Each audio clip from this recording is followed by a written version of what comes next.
আমরা যদি ভোট প্রদান না করি তাহলে মন্দ প্রার্থী বিজয়ী হবে। এখন করণীয় কি?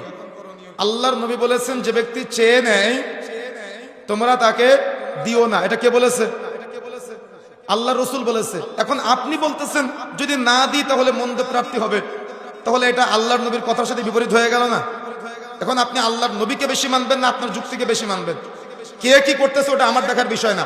যে জিজ্ঞাসা করেছেন, যে মানতে চান তার জন্য আমার বক্তব্য। কথা কি বুঝতে পেরেছেন? যে জিজ্ঞাসা করেছেন, যে মানতে চান তার জন্য আমার ওপেন বক্তব্য। মন্দ প্রার্থী বিজয়ী হোক, এজন্য আপনি আব্রাহাম লিঙ্কনের তৈরি করা পদ্ধতি, যেখানে জনগণকে সর্বভৌম ক্ষমতার উৎস বলা হয়, যে চেয়ে নিচ্ছে তোমরা আমাকে নির্বাচিত করো, যদিও আমার টুপি, যদিও আমার দাড়ি, যদিও আমার পাগড়ি, যদিও আমার পাঞ্জাবি, আমি আল্লাহ নবীর সুন্নতের বিরুদ্ধে গিয়ে আপনাকে বললাম, আমি কি ইসলাম প্রতিষ্ঠা করতে পারলাম? ইসলাম প্রতিষ্ঠা করার আগে আমি বললাম যে আমি যদি ক্ষমতায় আসি তাহলে নবুয়াতের তরিকায় খেলাফত প্রতিষ্ঠা হবে না। তাহলে আপনি সেটাকে ইসলাম বলেন কিভাবে? এটা আপনি চোখে চশমা পরে আছেন, আপনাকে ইসলামের চশমা পরানো হয়েছে। যেমন ইসলামের সাইনবোর্ড ব্যবহার করে সুদকে মুনাফা বলে চালানো হচ্ছে, সেম একইভাবে ইসলামের সাইনবোর্ড ব্যবহার করে এগুলোকে হালাল করা হচ্ছে আমাদের সমাজে।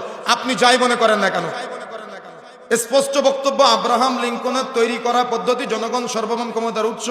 যদি কোনো মুসলমান সাপোর্ট করে তাহলে এটা সে কুফরি করবে।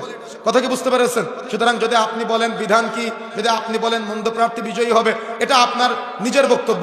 কিন্তু যদি আপনি ইসলামকে মানেন আপনার অপেক্ষা করতে হবে খেলাফার। কেন ডক্টর ইউনূস কি সে বলেছিল যে আমি ক্ষমতায় আসতে চাই? কিভাবে হয়ে গেল না? তো আল্লাহর পক্ষ থেকে যে কোনো সময় পরিবর্তন হয়ে যেতে পারে।